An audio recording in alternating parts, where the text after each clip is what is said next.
Very good morning guys. Important levels mark చేసుకుందాం.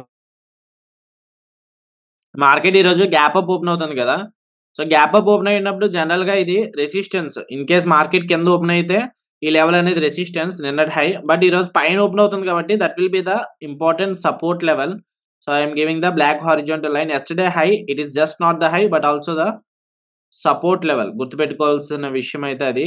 And ఈ level అనేది resistance not because of previous low something. అది gap border అవుతుంది. Okay, ఎందుకు gap border అవుతుంది? నిన్న గ్యాప్ డౌన్ ఓపెన్ అయింది కదా. సో మార్కెట్ ఈ బోర్డర్ అండ్ దెన్ నిన్నటి హై ఈ కూడా చాలా ఇంపార్టెంట్. ఈ రెండు కూడా గ్యాప్ బోర్డర్స్ కింద యాక్ట్ చేస్తే మార్కెట్ మధ్యలో ఓపెన్ అవుతుంది. ఇన్ కేస్ మార్కెట్ పైకి మూవ్ అయితే of course we're having a virgin CPR. నిన్న సిపిఆర్ అనేది టచ్ అవ్వలేదు కాబట్టి అది వర్జిన్ సిపిఆర్ ఉంటుంది. సో ఈ మూడు లెవెల్స్ అనేవి సరిపోతాయి ఈ రోజుకి అయితే. ఇన్ కేస్ మార్కెట్ కిందకి వస్తే అగ్రెసివ్ గా ఫాల్ అనేది వస్తే this will be the important one more support here. So అంటే జోన్ కింద కూడా మార్క్ చేసుకోవచ్చు. Okay, so this is the liquid area. ఇక్కడ నుంచి ఈ లెవెల్ దగ్గర నుంచి మొత్తం సపోర్ట్ కింద ఉండొచ్చు ఇన్ కేస్ మార్కెట్ కిందకి వస్తే. లేదు మార్కెట్ ఇక్కడ నుంచి పైకి మూవ్ అయితే పైన లెవెల్స్ ఎలాగా ఉన్నాయి కదా ఆ లెవెల్స్ అనేవి చూసుకోవాలి. Okay, so that's about Nifty. Will mark Sensex also. Sensex కూడా నిఫ్టీలోనే కదా. సెన్సెక్స్ కి ఈ లెవెల్ అనేది ఇంపార్టెంట్ సపోర్ట్ కింద యాక్ట్ చేయొచ్చు. అది gap border and as well as the support. Next gap border ఏంటి?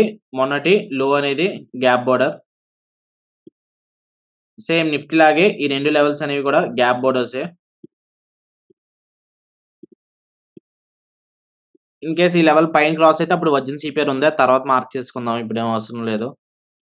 ఆర్ఎల్స్ okay, let us have the mark.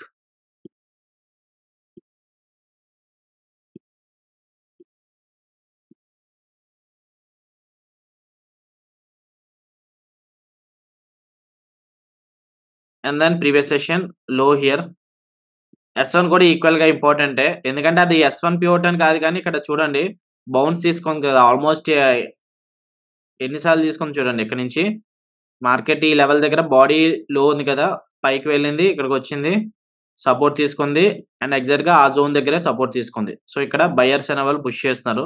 So ఆ లెవెల్ ఎంటైర్ జోన్ అనేది సపోర్ట్ కింద అనుకోవచ్చు. ఈ ఎంటైర్ జోన్ అనేది సపోర్ట్ కింద అనుకోవచ్చు. ఈవెన్ నిఫ్టీ కూడా ఈ ఎంటైర్ జోన్ అనేది సపోర్ట్ కింద మార్క్ చేసుకోవచ్చు. Coming to mid cap. So market అన్ని కూడా ఒకలానే ఉన్నాయి. లైక్ నిన్నటి మార్కెట్ చూసాం కదా. సో దానివల్ల ప్రీవియస్ సెషన్ లో here, previous session high and then ఇక్కడ గ్యాప్ బోర్డర్, ఆ పైన virgin CPR.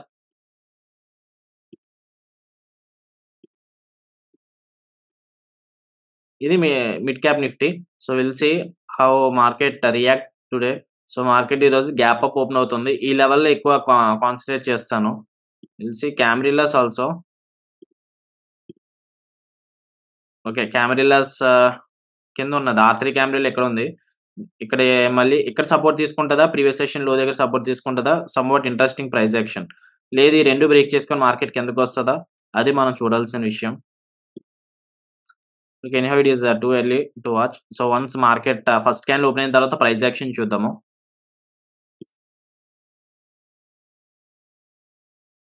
So next bar red bar అయితే షార్ట్ ఎంట్రీ ప్లాన్ చేస్తానని చెప్పాను కదా. 74,300 కాల్ ఆప్షన్ సెల్ చేస్తాను. సెన్సెక్స్ 74,300 కాల్ ఆప్షన్ ఒక లాట్ వేసి ప్లాన్ చేస్తున్నాను. ఓకే, 293 దగ్గర అయింది. రిస్క్ ఒక 2,500 చేస్తున్నాను. ఎందుకంటే విక్స్ అనేవి కొంచెం ఎక్కువగా ఉన్నాయి. 2,500 డివైడెడ్ బై 20 అంటే ఒక 125 పాయింట్స్ పెట్టుకోవచ్చు. 125 plus 293. So 418 is the stop loss. High చూసుకుంటే ఇప్పటి వరకు అది 465 వరకు వెళ్ళింది. సో రిస్క్ అనేది చాలా తక్కువ పెట్టున్నాం. ఎందుకంటే విక్స్ అనేవి కొంచెం హెవీగా ట్రేడ్ అవుతున్నాయి కాబట్టి ఆప్షన్ బయింగ్ బాగుంటది. But at the same time ఈరోజు ఎక్స్పైరీ ఉంది కదా, ఆప్షన్ బయింగ్ అయితే వెళ్ళలేను. సో చూద్దాం ఏమైతుంది ఇది. సో నిఫ్టీ హై బ్రేక్అవుట్ అయితే according to spot chart stop loss అనేది హిట్ అయిపోయినట్టే. మనం నిఫ్టీని చూసి ట్రేడ్ తీసుకున్నాము. సో రిస్క్ రివార్డ్ చూసుకుంటే this is the risk reward. 1:2 ఇక్కడికి వస్తుంది.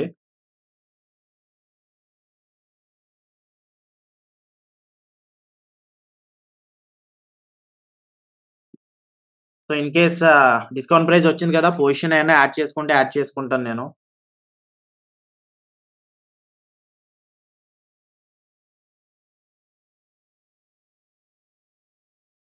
ఓకే. టోటల్ 40 క్వాంటిటీస్ 294 దగ్గర అయింది. సో, రిస్క్ సేమ్ పెట్టుకుంటున్నాను 2500 కాపోతే స్టాప్ లాస్ తగ్గించుకుంటున్నాను అంతే. సో, 285 దగ్గర రన్ అవుతుంది కదా! 290 356 పెట్టుకున్నాను స్టాప్ లాస్. 356 హిట్ అయితే 2500 లాస్ వస్తది. సో, ఇన్ కేస్ ఎవరైనా పొజిషన్ సైజింగ్ యాడ్ చేయకపోతే మెయిన్ స్టాప్ లాస్ ఉంచుకోవచ్చు. పర్వాలేదు. సో, నేను ఎందుకు మళ్ళీ యాడ్ చేశానంటే ఇక్కడ సెకండ్ క్యాండిల్ హై దగ్గరకొచ్చింది కదా! సో, అక్కడ సెల్లర్స్ ఉన్నారు. అయితే మార్కెట్ ఇక్కడి నుంచి పైకి వెళ్ళిపోయి స్టాప్ లాస్ ఈజీగా హిట్ అయిపోద్ది. లేదంటే మార్కెట్ ఇక్కడి నుంచి సెల్లింగ్ ప్రెషర్ అనేది వస్తది. సెల్లింగ్ ప్రెషర్ వస్తే మనకు కొంచెం అడ్వాంటేజ్ వస్తది కదా! అని చెప్పి యాడ్ చేశాను. నెగెటివ్ రన్ అవుతుంది. యాస్ ఆఫ్ నౌ నిఫ్టీ ఇక్కడి నుంచి ప్రెషర్ రావాలి. సెల్లింగ్ ప్రెషర్ వస్తే అప్పుడు మన ట్రేడ్ అనేది వర్కౌట్ అవుతది.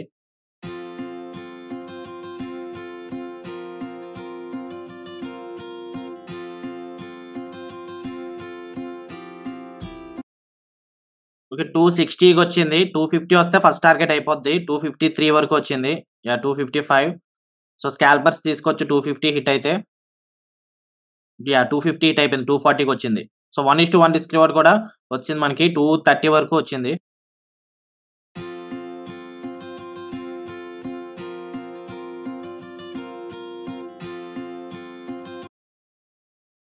220 వరకు వచ్చింది లో అయితే ఇప్పటి వరకు. సో, 2800 ప్రాఫిట్ అయితే రన్ అవుతుంది. సో, ఇక్కడి నుంచి నిఫ్టీ ఇక్కడి నుంచి రివర్సే అవుతుంది. సో, చెప్పాను కదా! నెక్స్ట్ సపోర్ట్ ఉంటే మనకి R4 గాని, R1 గాని, R3 గాని బట్ మనం అయితే రిస్క్ రివార్డ్ ట్రేడర్స్ కాబట్టి అయితే నేను రిస్క్ రివార్డ్ హిట్ అయ్యాకే ఎగ్జిట్ అవుతాను. లేదంటే అట్‌లీస్ట్ ఆప్షన్స్‌లోనో 1:2 రావాలి. సో, 3000 ప్రాఫిట్ అయితే రన్ అవుతుంది.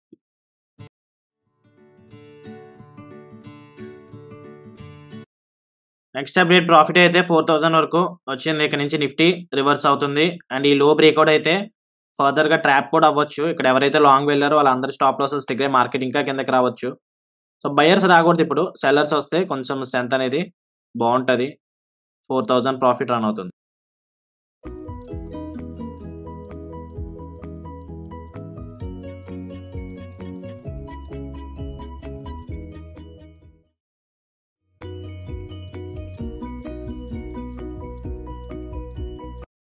So, next update 4500కొచ్చింది.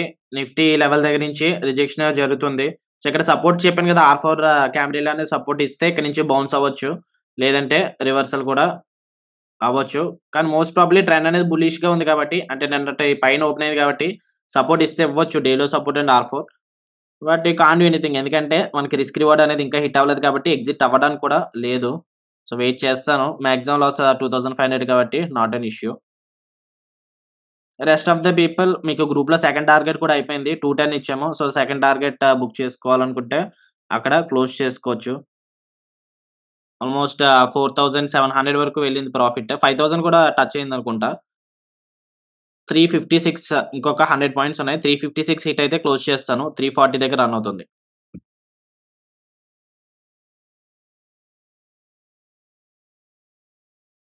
Okay. Guys 1:2 అయితే అయిపోయింది. 5000 ప్రాఫిట్ కూడా టచ్ అయిపోయింది. సో, క్లోజ్ చేసుకోవాలనుకుంటే క్లోజ్ చేసుకోవచ్చు. అకార్డింగ్ టు స్పాట్ చార్ట్ అయితే అవ్వలేదు కాబట్టి నేను ఇంకా వెయిట్ చేస్తాను. కొంచెం రిస్కీనే అనుకోవచ్చు. ఎందుకంటే 1:2 మన రిస్క్ ప్రకారం అయితే 1:2 అయిపోయింది. అకార్డింగ్ టు స్పాట్ చార్ట్ ప్రకారం అవ్వలేదు. ట్రెండ్ కూడా బుల్లిష్‌గా ఉంది. So, depends upon your own risk. So, target కోసం వెయిట్ చేస్తారా? లేదంటే స్టాప్ లాస్ కోసం వెయిట్ చేస్తారా? అన్నది మీ మీద డిపెండ్ అయ్యి ఉంటది. నేనైతే పర్వాలేదు 2500 పోయినా పర్వాలేదు అనుకుంటున్నాను. వెయిట్ చేస్తున్నాను.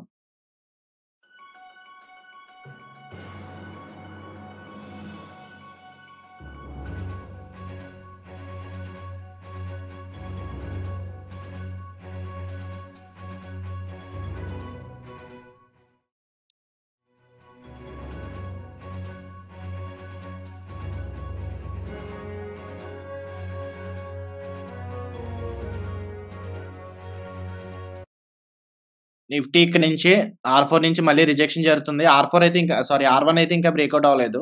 R1 సపోర్ట్ ఇస్తదా? బ్రేక్ డౌన్ అవుతదా? చూద్దాము. 8000 ప్రాఫిట్‌గా అయితే వచ్చింది ఇప్పటి వరకు.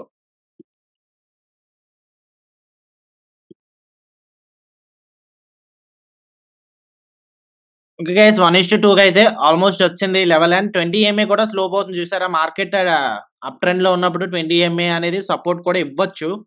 So anyhow 1:2 according to spot chart అయిపోయింది, అకార్డింగ్ టు ఆప్షన్స్ కూడా అయిపోయింది. సో ఎగ్జిట్ అవ్వచ్చు ఇక్కడ 8,500 ప్రాఫిట్ రన్ అవుతుంది.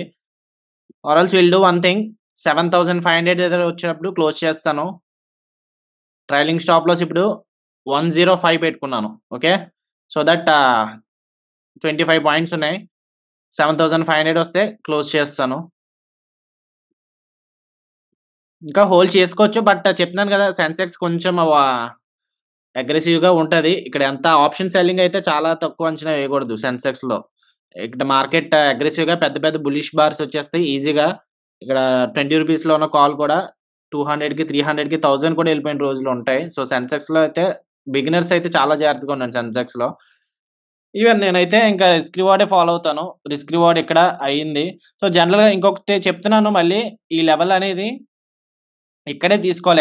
ఎగ్జిట్ అనేది ఇక్కడ ఫాస్ట్ గా ఇక్కడ ఎంట్రీ, ఐ మీన్ ఇందాక 5,000 అనేది ఎప్పుడు వచ్చేసింది మనకి. అక్కడ ఎందుకు తీసుకోలేదంటే పొజిషన్స్ యాడ్ చేసుకున్నాను కావాలని. నేను ఇక్కడ ఈ లెవెల్ దగ్గర నుంచి పొజిషన్స్ యాడ్ చేసుకున్నాను, అందుకు హోల్డ్ చేశాను. లేదంటే మనకి ఎంత ప్రాఫిట్ అవ్వకపోదును. జస్ట్ ఇప్పుడైతే 4,400 4,200 ఎంత ఉందనేమో, అంటే ఒక లాట్తోనే ప్లాన్ చేసి ఉంటే. ఈ రోజు అయితే రిస్క్ 2,500 అనుకున్నాను కదా, సో 2,500 పెట్టాను. 85 దగ్గర ఉంది. సో 7,500 వస్తే క్లోజ్ చేస్తాను. నిఫ్టీ ఈ లెవెల్ గురించి భయపడాలి. ఆర్ఎన్ ప్యూర్ అండ్ 20 ఎంఏ అనేవి కొలాబరేట్ అవుతున్నాయి ఇక్కడ. అండ్ ట్రెండ్ కూడా బులిష్ అని చెప్పాను కదా మార్నింగ్. కాకపోతే మన ఎంట్రీ ఎందుకు తీసుకున్నాం బేరిష్ ఎంట్రీ అంటే, సో ఇక్కడ ఎవరైతే లాంగ్ వెళ్ళారో గ్యాప్ అప్ చూసిన తర్వాత, బులిష్ క్యాండిల్ చూసిన తర్వాత మార్కెట్ రికవర్ అవుతుందేమో అని చెప్పి అందరూ కూడా లాంగ్ ఎంట్రీస్ ప్లాన్ చేసి ఉంటారు. కానీ మార్కెట్ ఎలా మూవ్ అవుతుంది, ఓకే అఫ్ కోర్స్ అది కరెక్ట్ అయ్యి ఉండొచ్చు. ఫస్ట్ క్యాండిల్ అదే గ్రీన్ బార్ చూసి గ్యాప్ అప్ అయిన తర్వాత గ్రీన్ బార్ చూసి అందరూ కూడా లాంగ్ ఎంట్రీస్ ప్లాన్ చేస్తూ ఉంటారు. మీరు కూడా స్టార్టింగ్ మార్కెట్కి కొత్తగా వచ్చినప్పుడు మీరు కూడా సేమ్ ఎంట్రీస్ అలాగే ప్లాన్ చేసి ఉంటారు. కానీ అక్కడ అలా వెళ్ళకూడదు. అఫ్ కోర్స్ ట్రెండ్ బుల్లిష్గా ఉండొచ్చు, ఉంటే ట్రెండ్ బుల్లిష్గా ఉన్నప్పుడు ఏం చేస్తారు, లిక్విడిటీ ఫైన్ చేస్తారు కదా. సో లిక్విడిటీ అంటే స్టాప్ లాస్ హంట్ చేసిన తర్వాత అప్పుడు మళ్ళీ మార్కెట్ పైకి తీసుకెళ్తుంటారు పెద్ద ప్లేయర్స్. సో ఇలాంటివి కొంచెం జాగ్రత్తగా అనేవి ఉండాలి ఇలాంటి days especially. So in case ఈ లో బ్రేక్అవుట్ అయితే మార్కెట్ కొంచెం అగ్రెసివ్గా కిందకి సిపిఆర్ వరకు కూడా వచ్చేయచ్చు. కానీ మార్కెట్ ఓవరాల్ వ్యూ ఎలా ఉంటుంది, అది మనకి బయ్యర్స్ సెల్లర్స్ స్ట్రెంత్ బట్టి ఉంటుంది. మార్కెట్లోకి మనీ ఎంత డిప్లాయ్ చేశారో దాన్ని బట్టి ఉంటుంది. సో సెల్లర్స్ దగ్గర ఎక్కువ మనీ ఉంటే మార్కెట్ కింద పడుతుంది. బయ్యర్స్ తీసుకెళ్తే ఇక్కడ నుంచి బయర్స్ దగ్గర ఎక్కువ మనీ ఉంటే మార్కెట్ పైకి వెళ్తుంది. It depends upon buyers and sellers. So don't be a bull or else bear in the stock market. So నువ్వు బుల్ అవ్వలేవు, బేర్ అవ్వలేవు. Be an eagle. Bull bear అనేది పెద్ద ప్లేయర్ చూసుకుంటారు, ఎఫ్ఐడిఎస్ చూసుకుంటారు. మార్కెట్ ఎలా మూవ్ చేసుకోవాలో వాళ్ళ దగ్గర అమౌంట్ ఉంటుంది కాబట్టి వాళ్ళు డిప్లాయ్ చేసుకుంటారు. మనం ఏంటంటే జస్ట్ ఆపర్చునిటీ వచ్చినప్పుడు మనం గ్రాప్ చేసుకోవాలి అంతే. Okay, so B an eagle. Eagle ఏం చేస్తుంది, అలా వెయిట్ చేస్తుంటది. ఆపర్చునిటీ వచ్చినప్పుడు ప్రతిదాన్ని ఏం వేటాడేదు. వన్స్ ఆపర్చునిటీ వచ్చినప్పుడు వెళ్ళి వెంటనే గ్రాప్ చేసేసుకుంటది. సో మనకి ఇక్కడ ఆపర్చునిటీ వచ్చింది ఇక్కడ. సో అందరికీ బుల్లిష్ క్యాండిల్ అని చెప్పి లాంగ్ ఎంట్రీస్ ప్లాన్ చేస్తారు. కానీ నేనేమన్నాను, ఇన్ కేస్ రెడ్ క్యాండిల్ వస్తే షార్ట్ ఎంట్రీ ప్లాన్ చేద్దాం, ఈ రోజు ట్రాప్ అవ్వచ్చు అని చెప్పి అన్నాను. సో రెడ్ క్యాండిల్ దగ్గర షార్ట్ ఎంట్రీ అనేది ప్లాన్ చేసుకున్నాం. రిస్క్ ఇక్కడ పెట్టుకున్నాము. Take profit 1:2. సో 1:2 ఇక్కడ అంటే ఎగ్జాక్ట్ గా టచ్ అవ్వలేదు, కానీ ఎన్ని పాయింట్స్ వచ్చింది ఇప్పటి వరకు అయితే 142 వరకు వచ్చింది. అంటే ఇంకా ఎంత మిస్ అయింది ఇక్కడ, 1:2 అకార్డింగ్ టు స్పాట్ చార్ట్ ఎంత మిస్ అయింది, ఒక 20 పాయింట్స్ అనేది మిస్ అయింది. సో అంటే మార్కెట్ కూడా సైన్స్ కాదు కదా ఎగ్జాక్ట్ గా తీసుకోవడానికి. సో ఓకే, స్టాప్ లాస్ అనేది హిట్ అయిపోయింది. ఇక్కడ కొంచెం బులిష్నెస్ వస్తుంది చూడండి. బయర్స్ అనే వాళ్ళు కొంచెం పైకి మూవ్ చేస్తున్నారు. So 7,603 is the today's profit. So done for the day. See you in the next session on tomorrow. Bye.